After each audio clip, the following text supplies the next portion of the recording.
Olá, esse é o Expresso Sindimepa, um podcast do Sindicato dos Médicos do Pará, sobre atualidades e informações. Siga nosso perfil na sua plataforma preferida e acompanhe todos os episódios.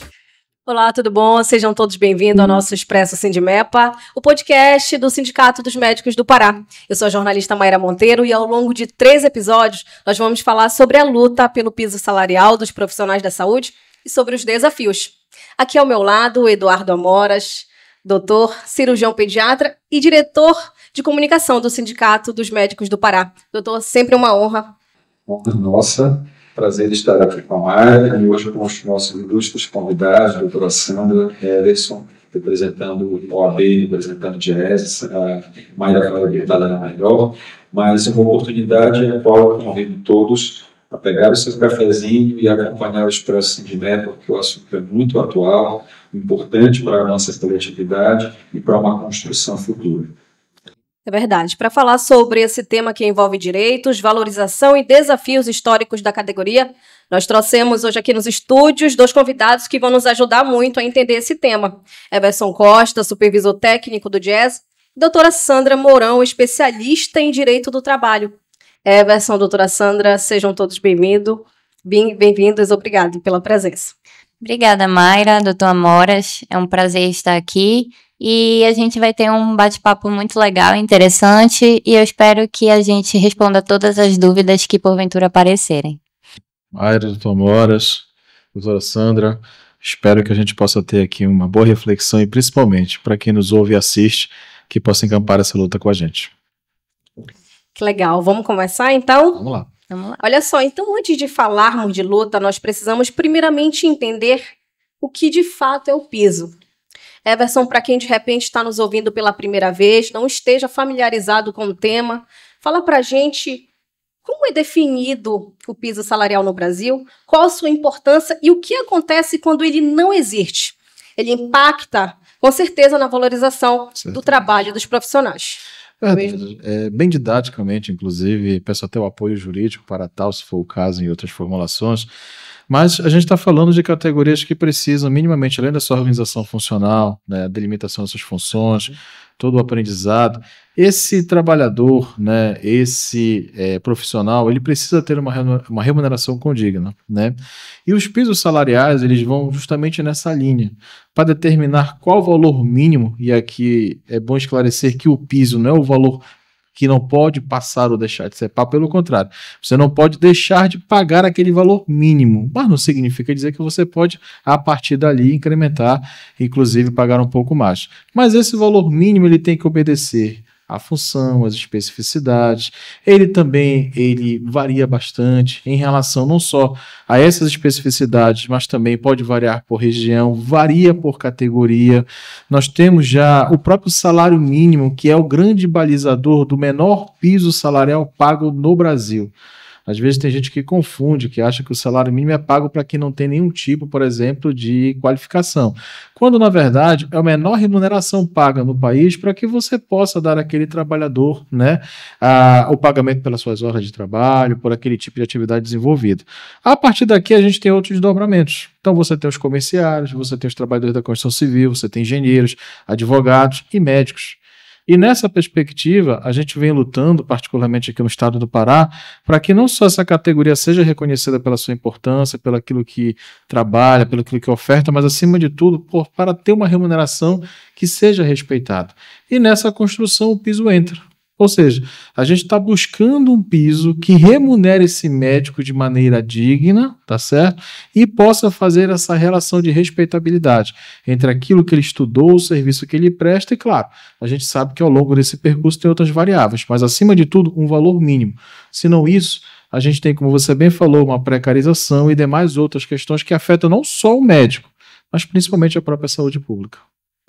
Então, Sandra, dentro do que o Everson menciona, a gente entende que há sim uma conotação de estabelecer-se um critério ou alguns critérios para a criação de um valor, né, tendo um padrão uniforme, e nós observamos que dentro da área da saúde, algumas categorias, vou falar da enfermagem, por exemplo, já pleitearam e alcançaram, através, inclusive, de determinação a partir de eleição, de votação no Congresso Nacional pelo seu piso. E o piso salarial médico não alcançou ainda este patamar. Juridicamente, essa inconsistência em algumas classes de profissionais terem chegado ao patamar, outras não, nos deixa dentro de um critério constitucional adequado? Doutor, quando a gente fala sobre o que seria o mínimo existencial para uma determinada categoria, e a gente verifica que categorias conseguem maior visibilidade em detrimento de outras, a gente começa a pensar sobre o que precisa dentro daquele contexto jurídico e histórico para que isso também esteja relacionado àquelas outras categorias. Por exemplo, nós sabemos que dentro de um ambiente da saúde, da área da saúde, trabalham médicos, enfermeiros, técnicos de enfermagem, auxiliares, entre outros. E quando um passa a ser mais valorizado que o outro, a gente começa a perceber incompatibilidades dentro daquele ambiente, insatisfações, cargas horárias elevadas para tentar compensar o que o trabalhador poderia ganhar ou deixar de ganhar.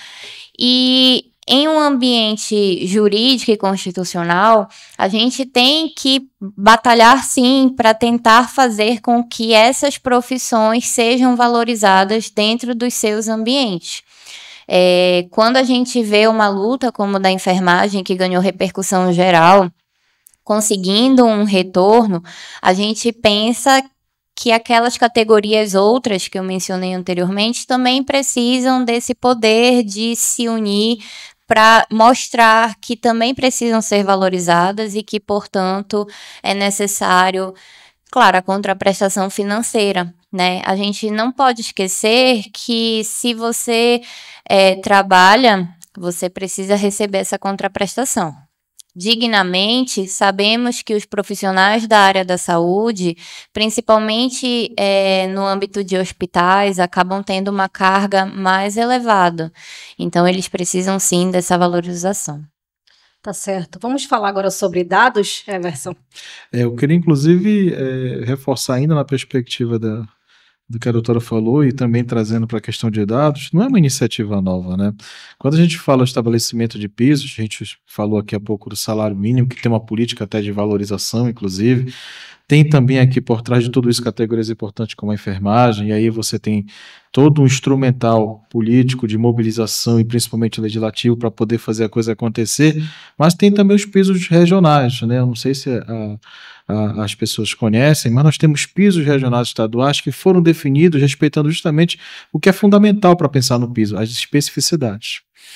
E aí, por exemplo, nós temos um piso regional para o Rio de Janeiro, para Santa Catarina, para outros estados que foram pensados não para fazer um distanciamento do que se paga, mas principalmente para valorizar o que aquela economia oferta e o que ela pode alavancar de renda naquele local. A gente está falando de pisos diferenciados que eles não vão apenas alimentar ou dar conta de apenas uma questão remuneratória. Ele volta para a economia. Né, e, consequentemente, isso vai para consumo, amplia a possibilidade de novos postos de trabalho. Então, a gente tem uma construção de pisos aqui que, ao olhar o que já está posto, já temos uma legislação que até nos garante a possibilidade dessa conversa, mas, acima de tudo, para ter uma efetividade na implementação disso, o principal se chama mobilização.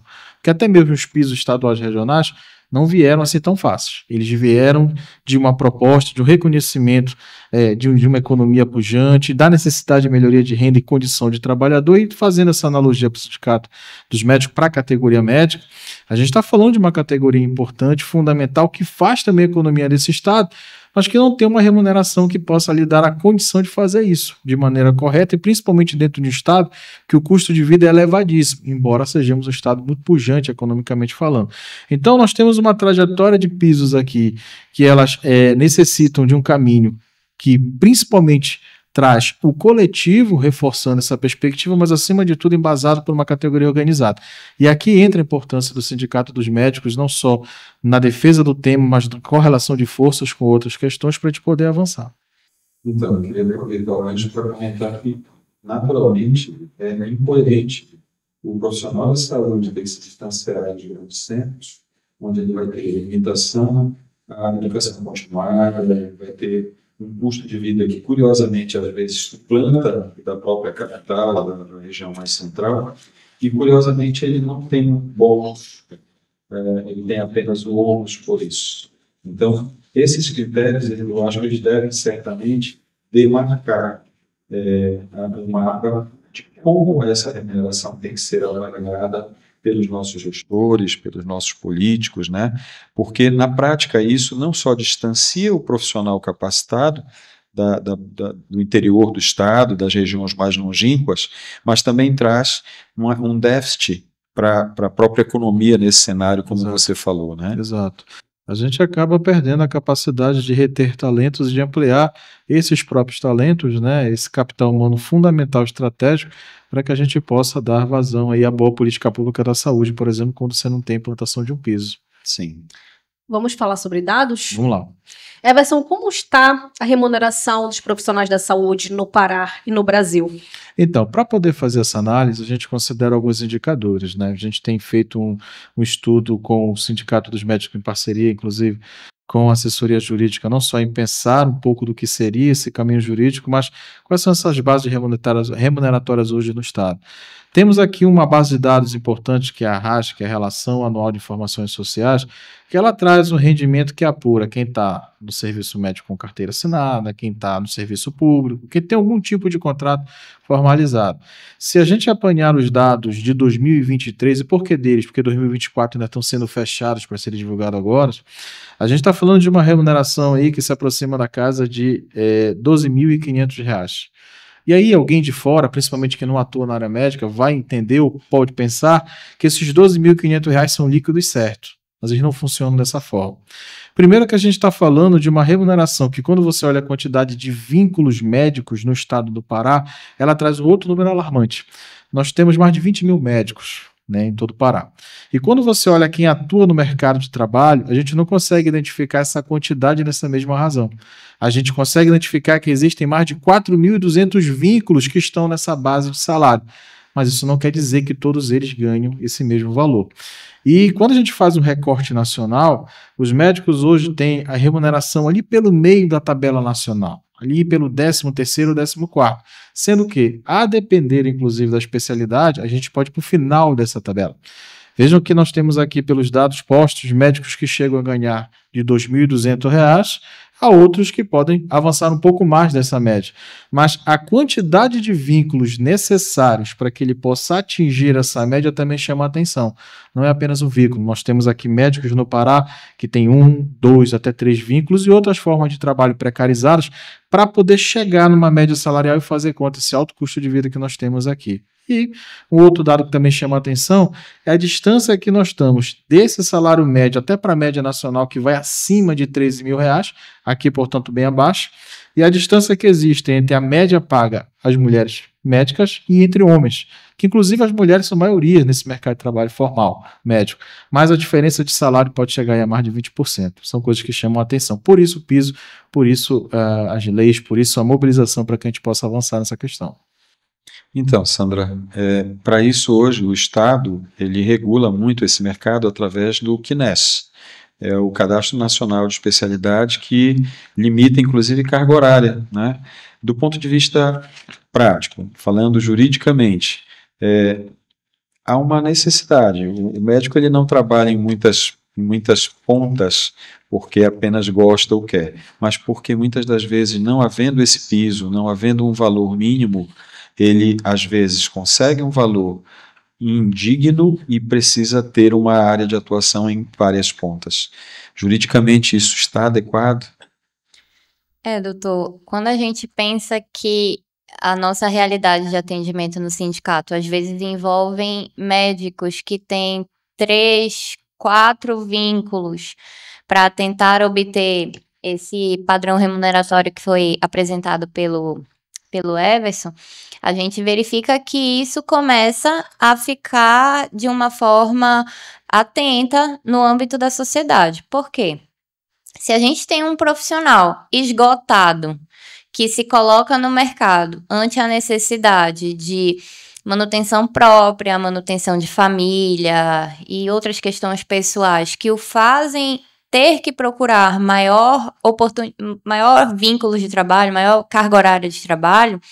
Então, a gente sabe que a probabilidade desse médico descansar adequadamente, ela tende a reduzir. E isso pode impactar nos atendimentos prestados à população. Não é incomum nós termos conhecimento de profissionais que trabalham 12, 24, 48 horas, saem de um plantão, descansam às vezes algumas poucas horas e já emendam em outros atendimentos, quando tem consultórios particulares. E essa questão é um alerta que a gente, como jurista, precisa sempre estar atento. Claro, no ponto de vista legal, a gente precisa entender que se esse médico estiver exausto, a nossa indicação talvez seja um eventual afastamento, um eventual auxílio por um psicólogo e, de repente, buscar alguma indenização, dependendo do tipo de vínculo.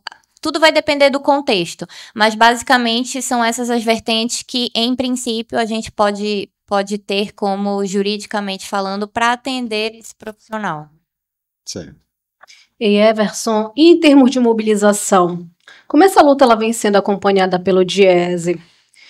O que ainda precisa acontecer para que esse piso ele se torne uma realidade? Olha, o que está faltando? A gente vem com várias estratégias, mas principalmente aquelas que trazem números que possam ser assentadas em experiências já existentes, chamando inclusive a atenção da própria categoria médica, como eventos como esse aqui que são fundamentais, se apoiando em dados e aqui reforçando que o Dr. Dorna Moura sinalizou. Se a gente pegar, por exemplo, o Cadastro Nacional de Estabelecimento de Saúde, ali a gente não chega na remuneração, doutor, mas a gente chega no número que também é importante para que a gente faça uma leitura. Se a gente for acompanhar os que está cadastrado nesse sistema, até ali pelo menos 2 primeiros meses do ano, a gente está falando ali de mais de 25 mil vínculos médicos. Daí, infelizmente, a gente não extrai a remuneração, mas o que chama a atenção? 47%, aliás, 75% desses vínculos são temporários, né? Você tem pouquíssimos vínculos que têm contratos por prazo determinado, e a grande maioria deles vem de forma de contrato que empurram a categoria para aquilo que a doutora Sandra estava colocando enquanto precarização e demais preocupações, mas acima de tudo também tendem como servir como uma espécie de estímulo para que a gente possa buscar formas de luta para contrapor isso. Esse dado da RAS, mas acima de tudo, aquilo até que o Sindicato dos Médicos captura internamente enquanto atendimentos jurídicos, tudo isso aqui dá lastro para que a gente aponte para os poderes, né, para as casas legislativas, para os municípios, a importância de ter uma remuneração.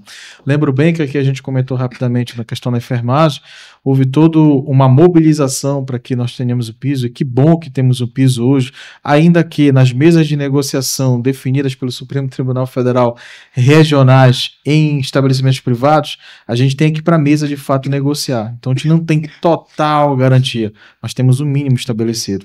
Agora, esse exemplo é importante porque eles foram colocados e sinalizados, assim como os médicos, como heróis daquele momento da pandemia, dos mais cruéis, né? E você reconhece heróis não com plaquinhas, né?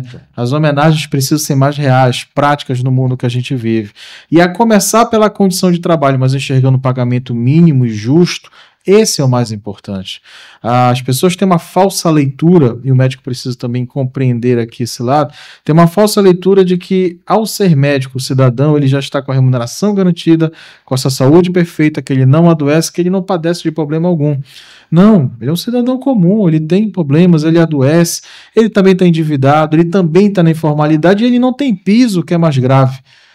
Né? Ele não tem esse reconhecimento. Então, quando a gente fala de piso, e que fique muito claro, ele traz a reboque a condição de trabalho e uma condição mais digna para que ele possa exercer a sua principal atividade. Afinal de contas, eu aprendi com o sindicato, né, o principal produto, entre aspas, desses trabalhadores são os nossos amores, né, nossa mãe, nosso pai, nossos filhos, então que eles sejam dignamente remunerados. E isso precisa de muita mobilização, sensibilização, mas acima de tudo, de momentos como esse, dados que nos dão condição e lastro para poder buscar esses resultados.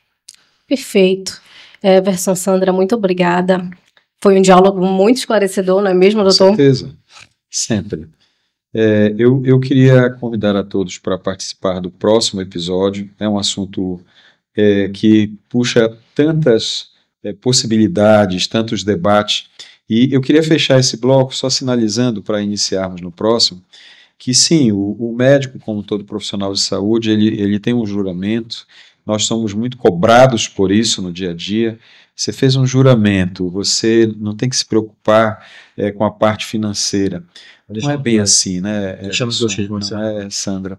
Nós temos um juramento, temos obrigações, sim, ética, não podemos negligenciar com a saúde de ninguém, omitir muito menos, mas temos nossos amores, temos nossas famílias, temos nossas obrigações, e é uma obrigação do Estado, enquanto Estado gestor, nos dar esse suporte para termos dignidade nas nossas vidas, né? Então, queria convidar a todos para participar do próximo episódio, agradecer pela participação nesse momento da Mayra, da Sandra e do Everson, e dizer que o cafezinho fica para a próxima continuar tomando com todos nós, tá bom? Um abraço. Olá, esse é o Expresso Sindimepa, um podcast do Sindicato dos Médicos do Pará, sobre atualidades e informações.